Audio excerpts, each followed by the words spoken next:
원장님들과 이렇게 구안화사에 관한 이야기를 나누다 보니 어떤 질병이든지 그 병에 대해서 아는 것도 중요하지만 이 치료를 적극적으로 받는 것도 굉장히 중요하다는 생각이 듭니다. 하지만 이 환자 스스로 자기 관리하는 행동 지침을 잘 지키는 부분도 꼭 기억해야 할 것 같은데요.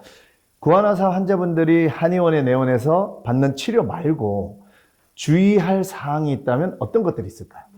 신경이 완전히 회복될 때까지는 술과 담배는 자제하시는 것이 좋겠습니다. 네. 사회생활 때문에 어쩔 수 없이 술을 드셔야 하는 경우라고 하더라도 최대한 줄여서 드시고 완전히 끊으실 수 있으면 끊으시는 것이 가장 좋겠지요.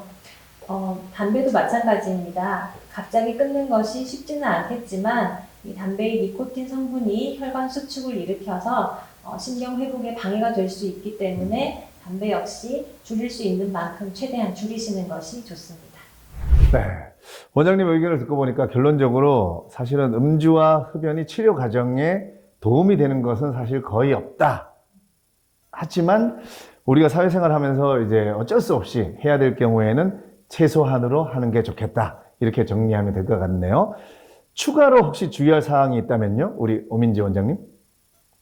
운동을 해도 되냐고 물어보시는 분들이 꽤 많습니다. 예.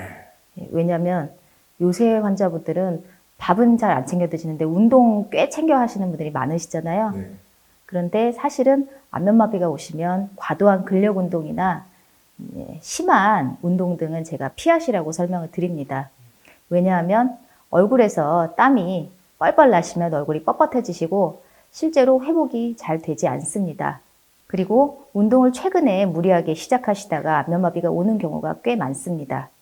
네, 가벼운 운동을 해서 몸을 따뜻하게 하는 건 좋지만 너무 과도한 운동은 피하는 게 좋겠다 이런 의견이신데, 그리고 과도한 또 다이어트도 문제가 될 수 있고요. 근데 이 옛날 어른들께서 찬데서 자면 입 돌아간다 뭐 이런 말을 많이 하셨는데, 요즘에는 이 찬데에 자서 안면마비가 오는 게 아니고 이 생활에서 오는 스트레스, 과로 뭐 이런 현대인들의 그 생활병이잖아요.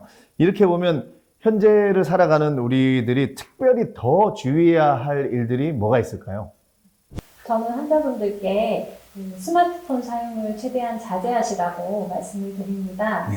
요즘에는 스마트폰이 워낙 일상화되어 있다 보니까 잠이 들 때까지도 휴대폰을 손에서 놓지 못하는 경우가 많이 있는데요. 안면마비 환자분들 같은 경우는 운동도 마음껏 하지 못하고 또 사람을 만나는 것도 제한이 되다 보니 네. 스마트폰을 평소보다 더 많이 사용하게 됩니다.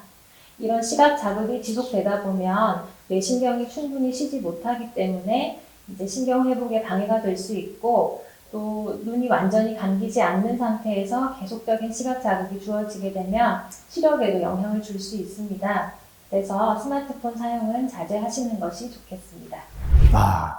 치료를 위해서 충분한 휴식에 중점을 둬야겠네요. 그리고 이 되도록이면 스마트폰이나 미디어 게임 이런 것은 잠시 거리를 두는 게 좋겠다는 말씀을 해주셨습니다. 이번 챕터에서는 우리 원장님들께서 환자 스스로가 자기 생활 속에서 지켜야 할 몇 가지 포인트에 대해서 말씀해 주셨는데요. 원장님들의 말씀하셨던 부분들을 꼭 기억하셔서 구안화사 치료에 도움이 되셨으면 좋겠습니다. 오늘 원장님들 좋은 말씀 감사드립니다.